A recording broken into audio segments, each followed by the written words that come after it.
नमस्कार, सबके मन की में आपका स्वागत है। मैं धन्य कुमार जैन आपके सामने आता हूँ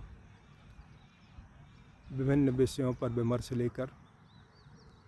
आज मैं एक ऐसे विषय पर विमर्श लेके आया हूँ जो बिल्कुल हटके है, इस पर कभी आपने विचार नहीं किया हो। अब मैं ये विषय लेकर क्यों आया हूँ ये भी मैं स्पष्ट कर देना चाहता हूँ। मेरा उद्देश्य बताने का ये है कि मांसाहार हमारी भोजन परंपरा का हिस्सा नहीं था। दूसरी बात, भारत की जो सामाजिक संरचना है वह बहुपक्षीय थी। उसमें भौगोलिक स्थिति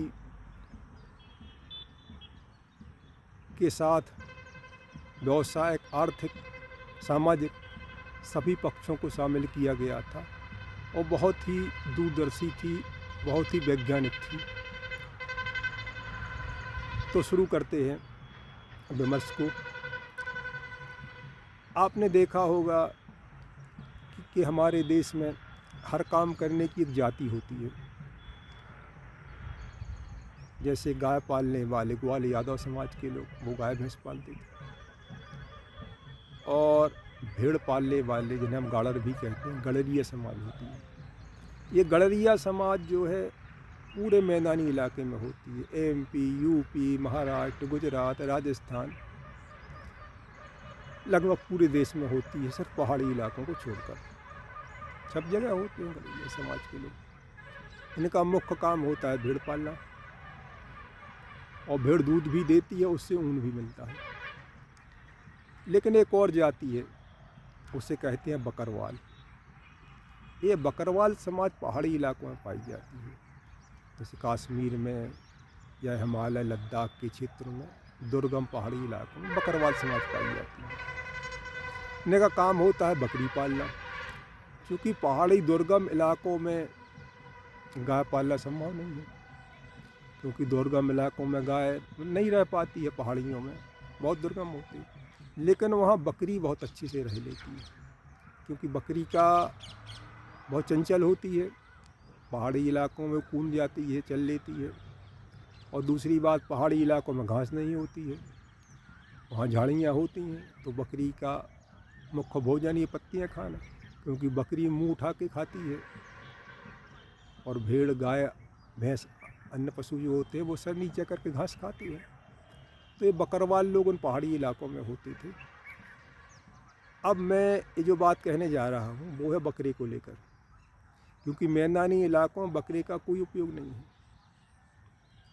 बकरी का दूध में उपयोग होता है, और बकरे को काट के खाते हैं लोग मांस के रूप में।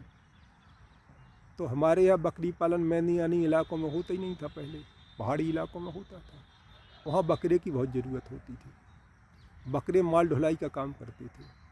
पहाड़ी इलाकों में बकरे अच्छे से चल लेते हैं, उनके ऊपर माल रख दिया जाता है, जैसे गधे के ऊपर रखा जाता है, कभी कभी बैलों के ऊपर भी रखा दिया जाता है, पीठ पर लाद देते थे उनकी। तो ये पहाड़ी इलाकों में माल ढुलाई का काम करते थे, तो बकरियां दूध देती थीं। तो वहाँ बकरे की उपयोगिता थी, इसीलिए वहाँ बकरवाल समाज थी, इसीलिए वहाँ बकरी पालन होता था। लेकिन जो है भेड़ जो होता है, गाड़र होती है, वो मैदानी इलाकों में पाली जाती थी, इसीलिए मैदानी इलाकों में गड़रिया समाज के लोग रहते थे।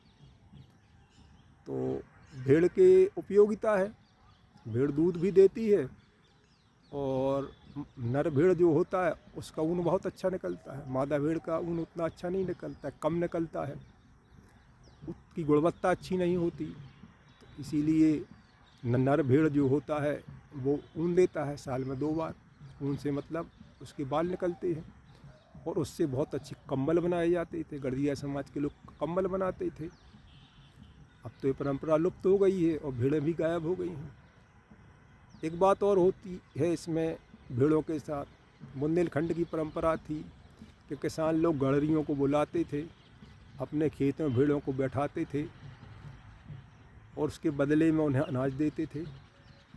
ऐसा क्यों करते थे किसान लोग? क्योंकि फसल कटने के बाद जो है खरपतवार जो होता है, झाड़ियाँ जो खेतों में उगाती हैं, उनको भेड़ें बहुत अच्छे से साफ़ कर लेती हैं। गाय भैंस उतनी अच्छे से साफ़ नहीं कर पाती, क्योंकि ये छोड़ देते हैं ऊपर का घास चरते हैं, लेकिन भेड़ जो होती है बहुत बारीकी से नीचे तक सफाई कर देती है। उसके अलावा उसकी लेड़ी जो होती है और मूत्र जो होता है, यानी उसका अवशिष्ट पदार्थ मलमूत्र, वो बहुत अच्छी खाद होती है। तो भेड़ें वहीं का झुंड खेत में चरेगा, वहीं बैठेगा, मलमूत्र वहीं विसर्जित करेगा, तो खेत भी उपजाऊ हो जाता था। तो एक तरह का उपयोग था और इससे हमारी व्यवस्था पूरी तरह से चलती थी। रासायनिक खाद कीटनाशकों की ज़रूरत नहीं होती थी। तो ये मेरा बताने का प्रयास था। दो ही बातें मेरा कहने का उद्देश्य था कि हमारा मांसाहार हमारी संस्कृति नहीं थी, हमारे भोजन का हिस्सा नहीं था, क्योंकि बकरी पालते ही नहीं थे लोग कोई। और दूसरी बात, हमारे देश का एक जो सिस्टम था या व्यवस्था थी, सामाजिक व्यवस्था, बहुत ही व्यवस्थित थी, दूरदर्शी थी, पर विदेशी आदर्शों को अपनाकर हमने अपनी संस्कृति का सत्यानाश कर लिया। और आज हम जिन समस्याओं से जूझ रहे हैं, उन सब समस्याओं का कारण है विदेशी प्रभाव। हम विदेशी विचारधारा से प्रभावित होकर हमने अपनी पूरी संस्कृति का सत्यानाश कर लिया और नई नई समस्याएं पैदा होती जा रही हैं और हम उनमें उलझते जा रहे हैं। तो मेरा प्रयास यही था, आपको जताने का, आपको बताने का। फिर मिलते हैं एक नए विमर्श के साथ। तब तक के लिए नमस्कार।